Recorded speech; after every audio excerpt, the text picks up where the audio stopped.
Shalom, selamat datang di video pembelajaran hari ini. Halo semuanya, apa kabar anak-anak Miss hari ini? Miss berharap kita semua tetap dalam keadaan sehat ya. Hari ini kita akan kembali melanjutkan pembelajaran kita yang minggu lalu, itu tentang penyalahgunaan nafza.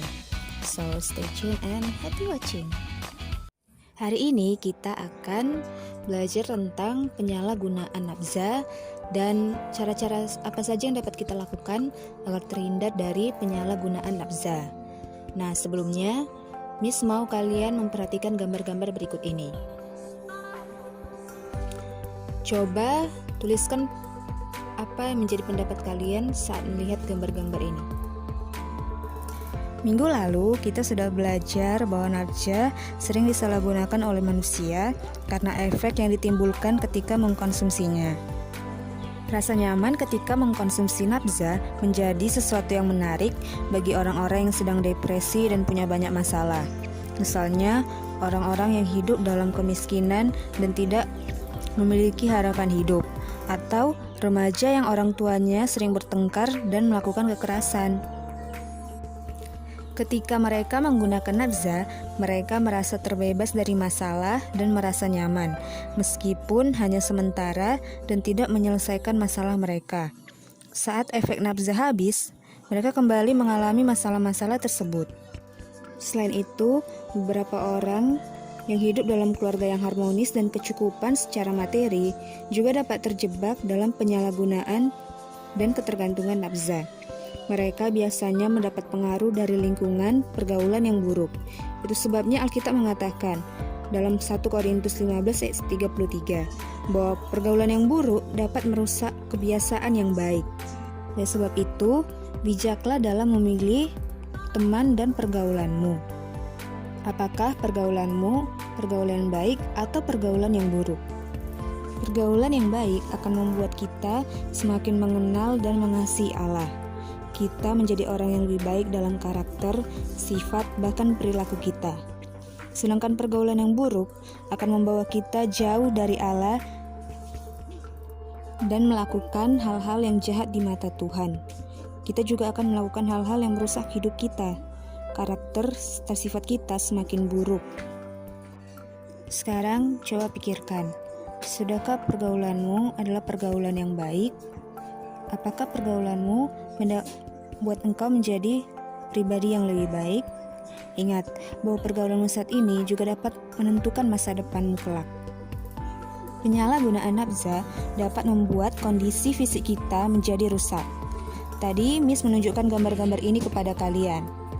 Jadi gambar-gambar yang Miss tunjukkan ini menunjukkan orang-orang sebelum dan sesudah mereka menggunakan nafza. Di sini kalian bisa melihat perbedaannya dengan jelas kan? Sebelum mereka menggunakan nafza, kondisi wajah dan tubuh mereka nampak lebih sehat.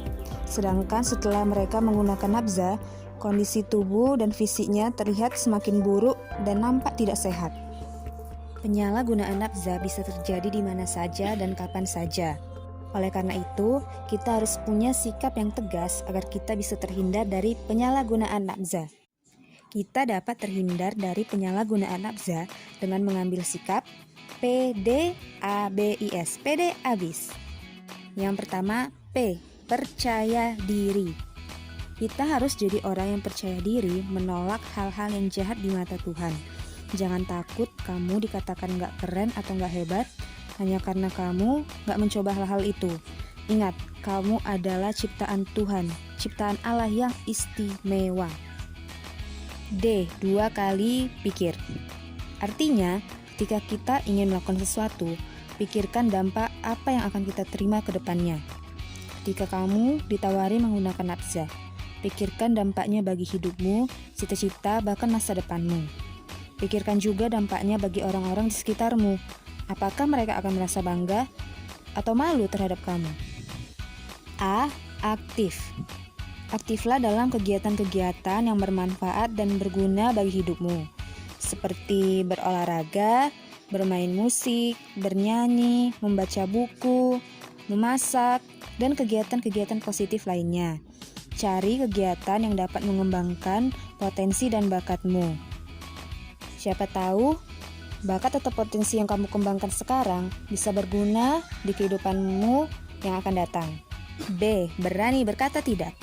Belajarlah untuk berani berkata tidak saat orang lain atau bahkan temanmu sendiri menawarkan hal-hal atau benda-benda yang dapat mendatangkan pengaruh buruk, seperti nafsa, rokok, atau hal-hal lain yang tidak bisa mendatangkan hal positif. I. Iman yang teguh. Bangunlah diri kita dalam iman yang teguh agar dapat bertahan ketika iblis dan orang-orang di sekitar kita menggoda atau mengajak kita untuk berbuat dosa. Rajinlah berdoa, membaca firman, dan beribadah. S. Sehat dalam bergaul. Milikilah pergaulan yang sehat, di mana teman-teman kita adalah orang-orang yang mendorong kita untuk berkembang lebih baik, berani menegur ketika kita salah, atau mengajarkan hal-hal yang baik, menumbuhkan iman kita kepada Tuhan, dan tidak memanfaatkan kita. Jadi, respon kita ketika menghadapi masalah dalam kehidupan akan sangat menentukan masa depan kita. Singkatan PDABIS yang sudah Miss jelaskan tadi dapat mengingatkan kita tentang hal-hal positif yang bisa kita lakukan ketika kita menghadapi masalah yang berat. Saatnya Miss akan memberikan tugas kepada kalian. Dikerjakan ya, semangat! Dan ini contoh soal nomor 2. Sampai di sini pembelajaran kita hari ini. Terima kasih untuk anak-anak Miss yang sudah menonton. Sampai jumpa minggu depan. Shalom, God bless us.